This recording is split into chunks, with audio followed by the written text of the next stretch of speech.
Welcome to VV Vibes Africa, where we share the untold stories of Africa, real lives, real struggles, real triumphs.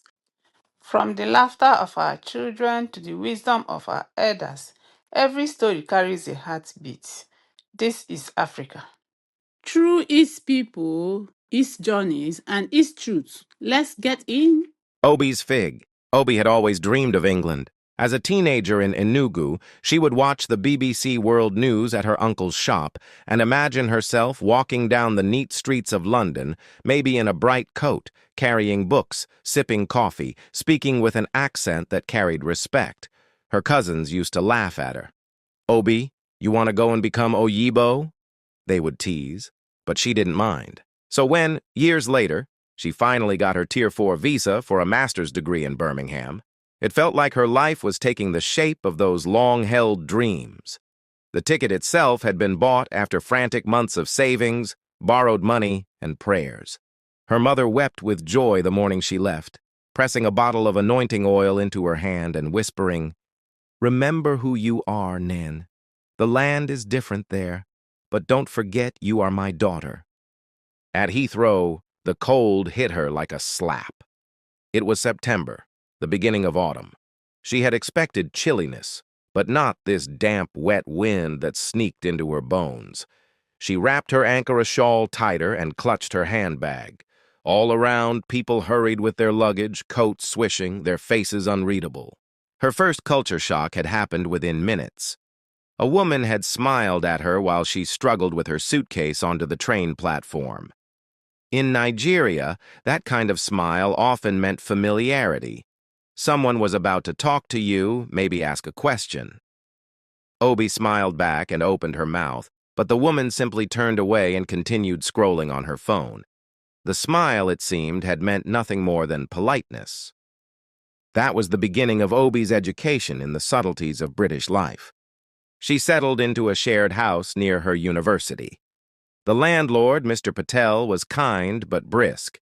He showed her the radiator controls, the recycling bins, plastics in the green lid, food waste in the brown, and the Wi-Fi password. Obi nodded at everything, but her head was spinning. In her mind, waste was simply waste. Now she had to sort it into categories, wash jars before discarding them, and wheel bins to the roadside on particular days.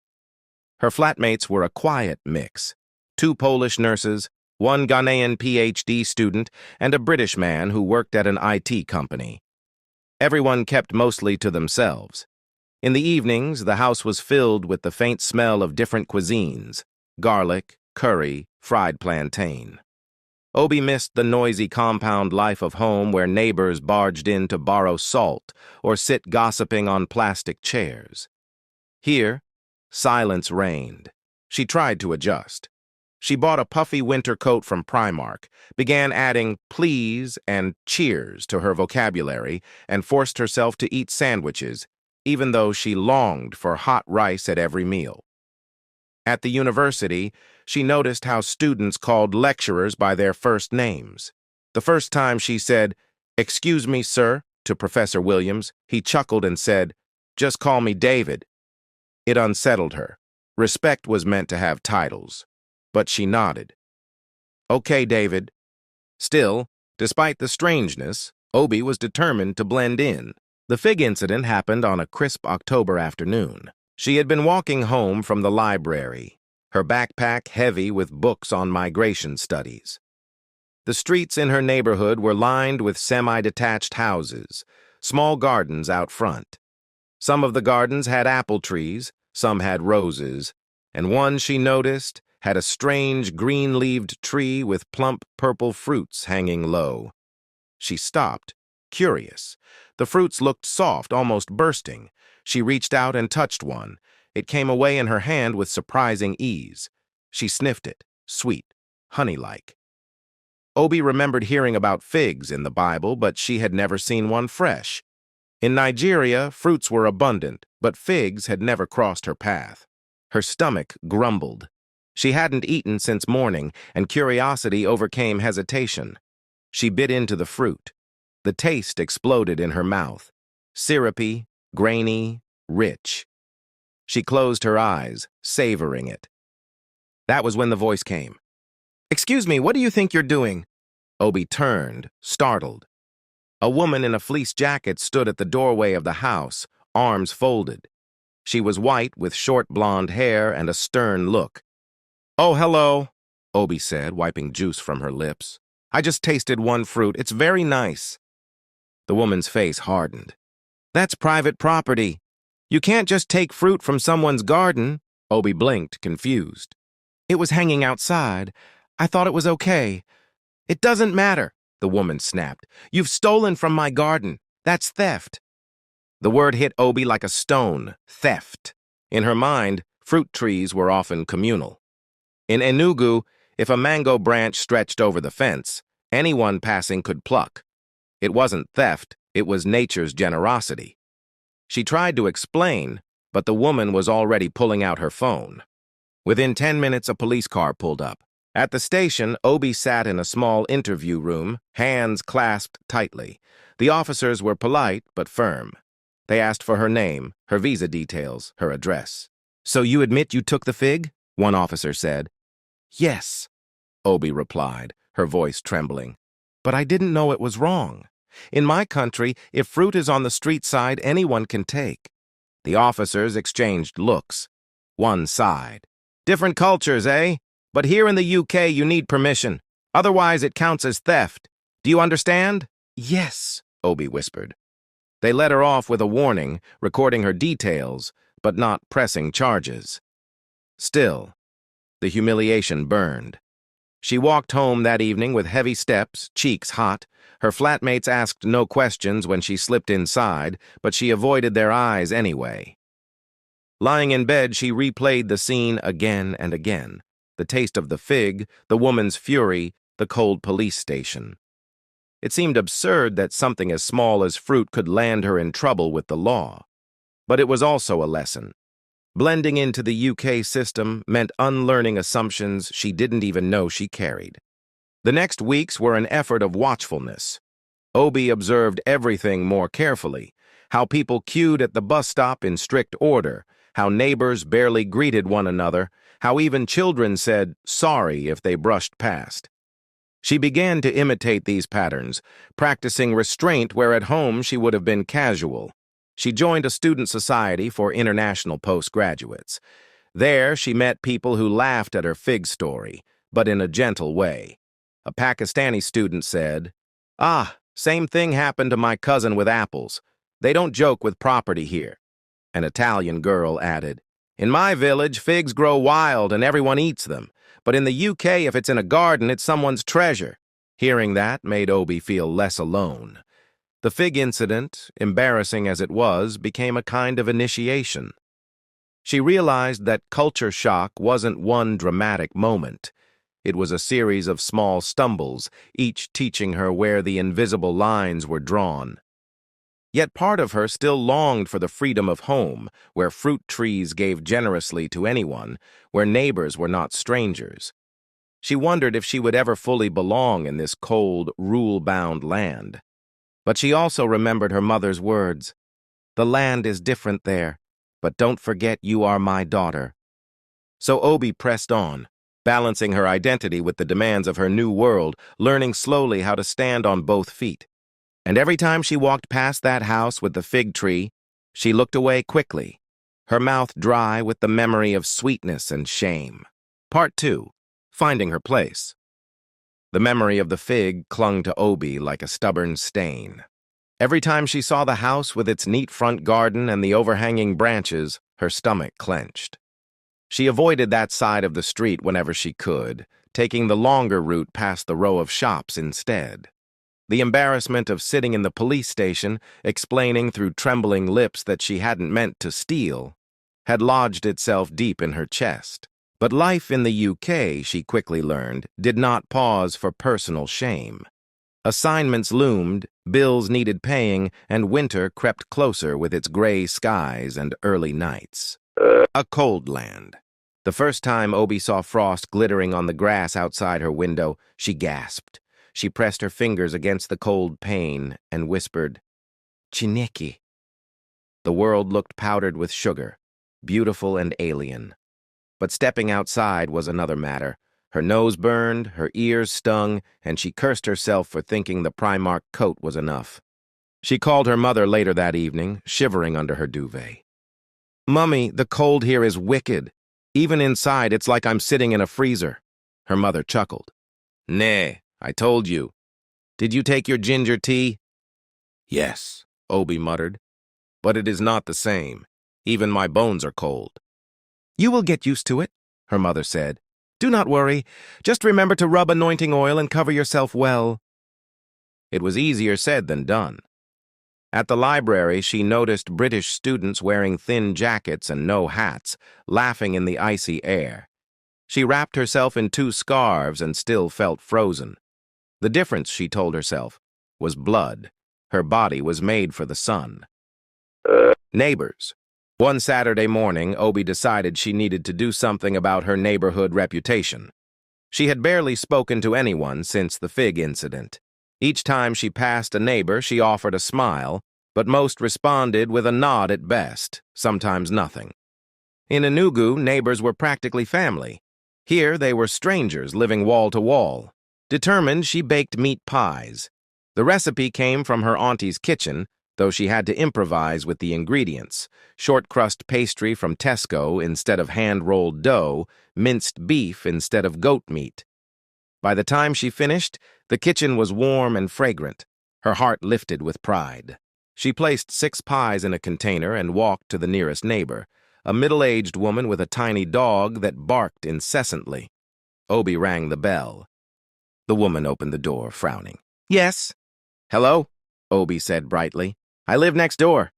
I just wanted to greet you properly and share these meat pies I made." The woman looked at the container, then at Obi, suspicion in her eyes. "Oh, that's kind. But I don't really eat things from people I don't know.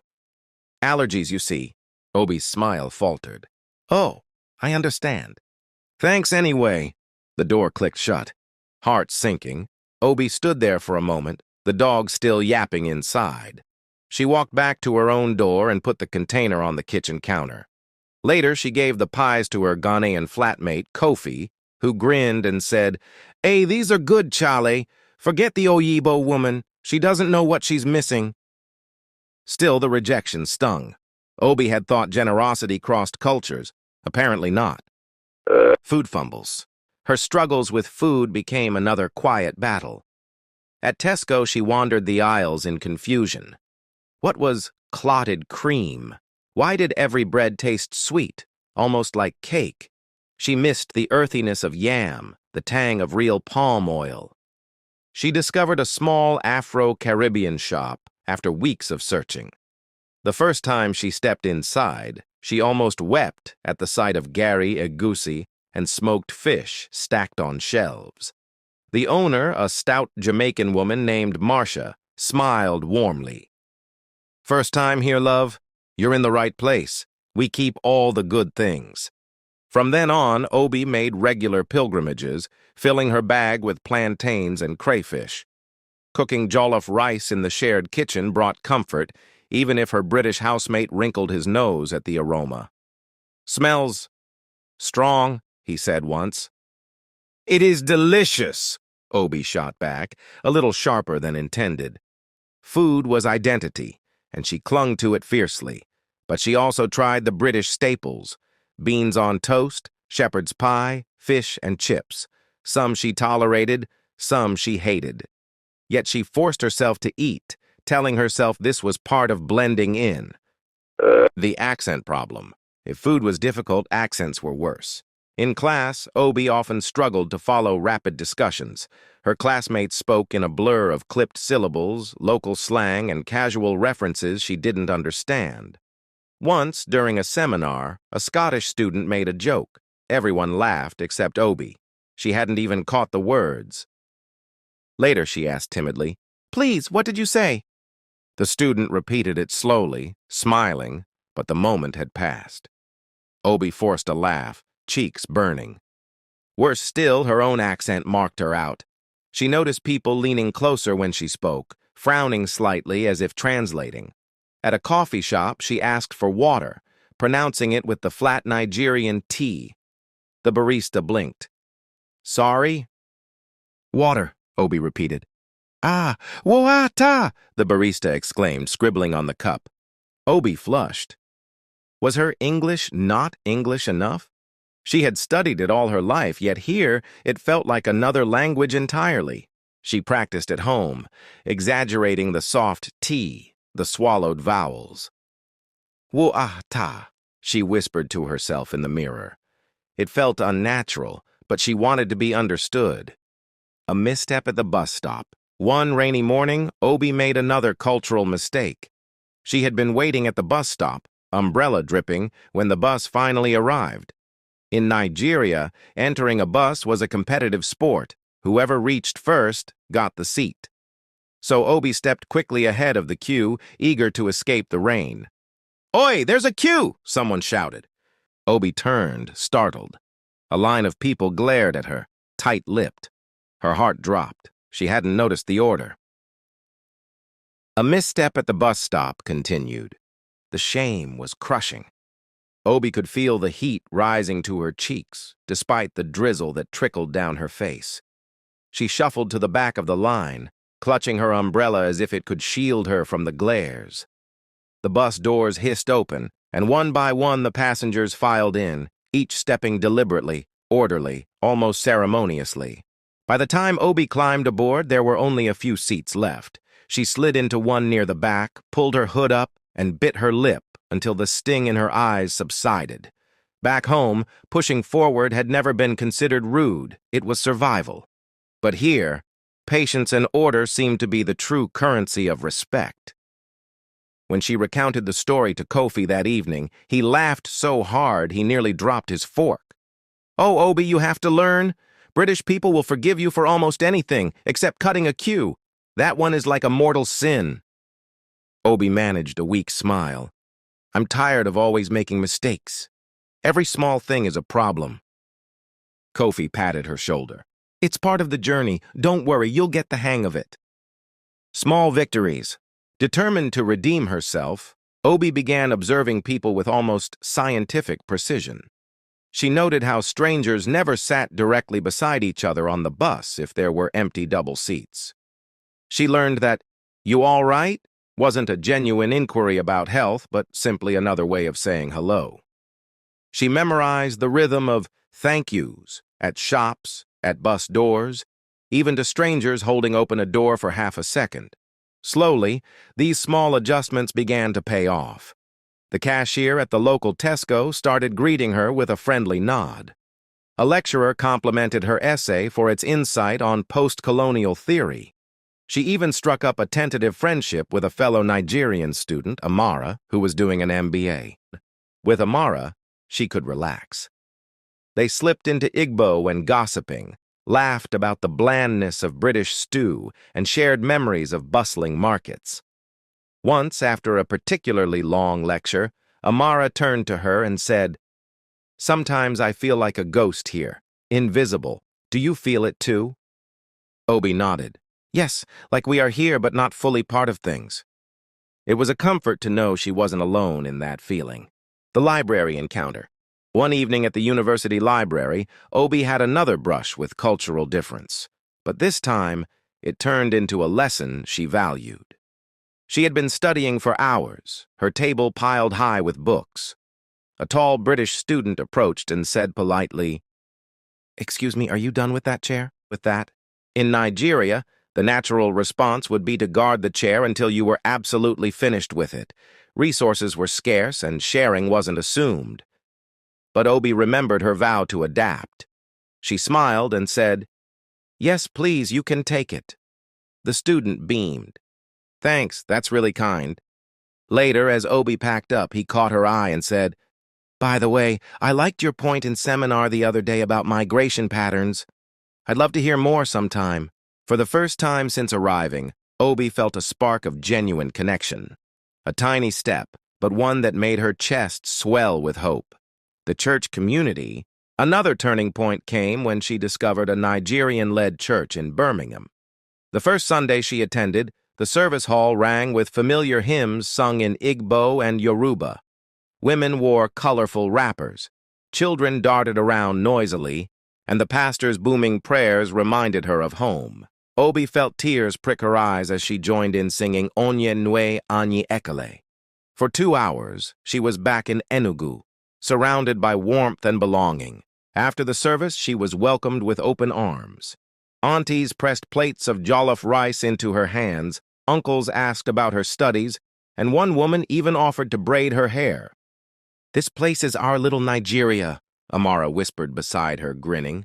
For Obi, the church became a refuge, but it also highlighted her balancing act.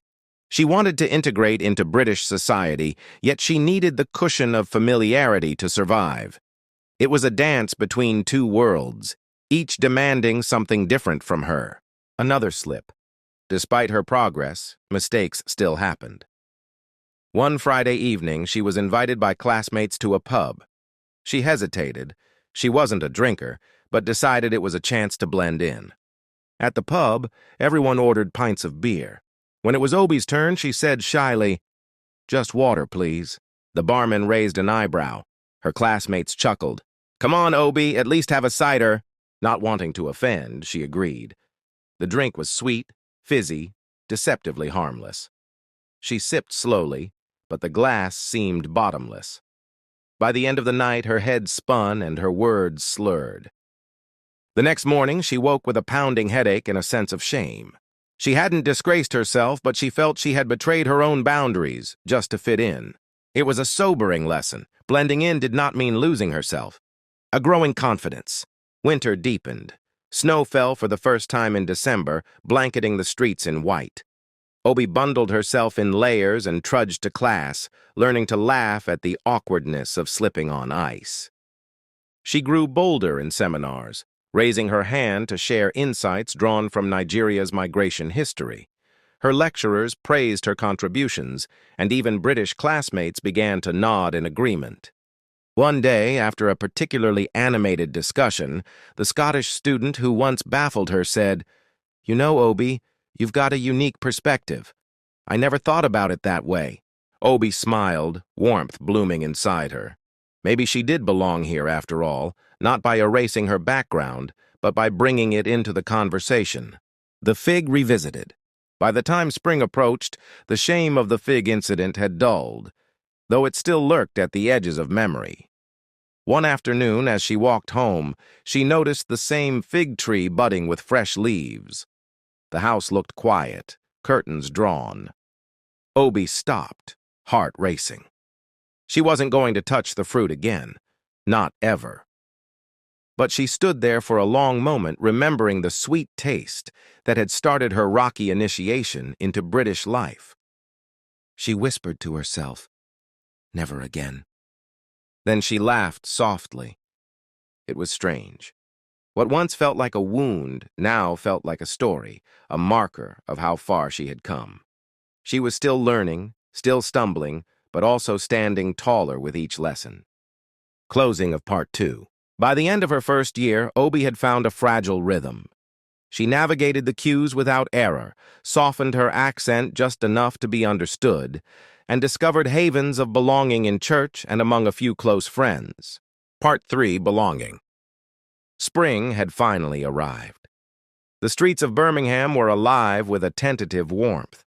Blossoms dotted the bare branches, and for the first time since she'd arrived, Obi felt a quiet sense of ease walking home from the university. The winter had been long and isolating, but it had also been instructive. Every frost, every gray sky, every small embarrassment had been a lesson in patience and adaptation. Obi no longer flinched at cold air, no longer hesitated in cues, and no longer worried that a simple act of kindness would be misinterpreted. She had discovered that blending in did not mean erasing herself. It meant navigating the rules while keeping her identity intact. The garden incident revisited. One afternoon, walking past the street where the fig tree stood, she noticed the garden differently. It had been tidied, the tree was trimmed back, fruit carefully harvested. She smiled to herself, remembering the fig that had once caused such chaos. But life had moved on, and so had she. She realized the lesson wasn't about punishment. It was about awareness. She could no longer assume that the world worked the way it did back home. Small actions had consequences, and respect for others' property was a key part of the society she now lived in. Obi pressed on, humming softly, her steps lighter than they had been a year ago, finding her own community. Obi's involvement in the Nigerian church continued, but she also began exploring other spaces. She joined a local student volunteering group that worked with refugees and asylum seekers. Here, her background in migration studies came alive. She helped newcomers navigate bureaucracy, fill out forms, and adapt to life in a strange city. For the first time, she felt the full power of her education. She was bridging worlds, not just her own, but the experiences of others like her. She realized that being foreign was not a weakness. It was a perspective, a tool that could make life better for those around her. Her flatmates noticed the change. Kofi commented one evening, "You're glowing, Obi. You've stopped worrying so much about what everyone thinks." Obi laughed. "I've learned. Every mistake has taught me something." Even the British student from the library who once corrected her pronunciation had started including her in study groups. Obi felt a small, deep pride. She had earned a place in this world without losing herself. A new challenge. But just when Obi thought she had fully adapted, another challenge appeared. This time, subtle and unexpected. During a group assignment, one of her British classmates, an otherwise friendly young woman, made a joke that referenced a stereotype about Nigerians. The others laughed lightly. Obi froze. Her first instinct was anger, a sharp rebuke. But she paused, recalling all she had learned about navigating cultural differences. She recognized the comment for what it was: ignorance, not malice. Taking a breath, she smiled and said calmly, "Actually, my experience has been different. Let me share a perspective." She spoke briefly, confidently, and the room fell silent, listening. By the end, laughter had shifted from mocking to reflective. A dialogue had begun instead of a joke. Obi felt a surge of satisfaction. This was a new kind of adaptation, not just survival or following rules, but influencing the environment respectfully and authentically. The fig tree revisited, again. That evening, Obi returned home and thought about the fig tree one more time. It had come to symbolize her journey, not just a moment of embarrassment, but the start of her transformation. The sweetness she had tasted was a memory, but it was now intertwined with the lessons of patience, respect, and observation. She realized that cultural shock was not something you overcame once. It was a series of moments, small and large, each asking for awareness and adjustment. And each moment, when handled with thought, became a stepping stone rather than a stumbling block. Obi closed her eyes and smiled, feeling a quiet peace. She had learned to navigate rules, interpret subtleties, and maintain her identity while connecting with others. She had found belonging not by erasing herself, but by embracing her differences thoughtfully. The transformation. By the end of her first full year in the UK, Obi had changed profoundly. She had learned the language of respect, the etiquette of cues, the nuances of small talk, and the importance of observation. She still cooked her Nigerian dishes, still attended church, still laughed in Igbo with Amara, but she also walked confidently into British classrooms, participated in seminars, and volunteered in her community. She had discovered a rhythm that balanced her heritage with her new environment. The fig incident, once a source of shame, had become a symbol of growth. She had stumbled, learned, and grown, not perfectly, but resiliently. Obi understood, finally, that adaptation was ongoing. There would always be moments of misunderstanding, moments of fear, moments when she felt like an outsider. But she no longer saw them as failures. They were part of her journey, threads woven into the tapestry of her life abroad. She was no longer merely a visitor in this land. She was a participant, an observer, a contributor, and above all herself. Closing reflection. As she sat by her window that evening, sipping hot tea and watching the faint glow of sunset over Birmingham rooftops, Obi felt a deep sense of satisfaction. She thought of her mother's words before leaving Nigeria. "Remember who you are, NN. The land is different there, but don't forget you are my daughter." She had held on to that identity fiercely, even as she learned new ways of walking, speaking, and living. The lessons of the UK had reshaped her, yes, but they had not erased her. Instead, they had expanded her, teaching patience, empathy, humility, and confidence. Obi knew she was only at the beginning of her journey. There would be more mistakes, more misunderstandings, and more surprises. But now she faced them with knowledge, self-respect, and the quiet courage of someone who had tasted both the sweetness of a fig and the bitterness of shame, and had learned to walk on, wiser and stronger. The fig tree, the bus stop, the police station, the library, the church, each was a marker of her journey from naive outsider to confident, thoughtful participant in a new world. And she welcomed the future, ready for whatever it would bring. Thanks for watching. Subscribe and join us on this journey. See you in my next video. Bye.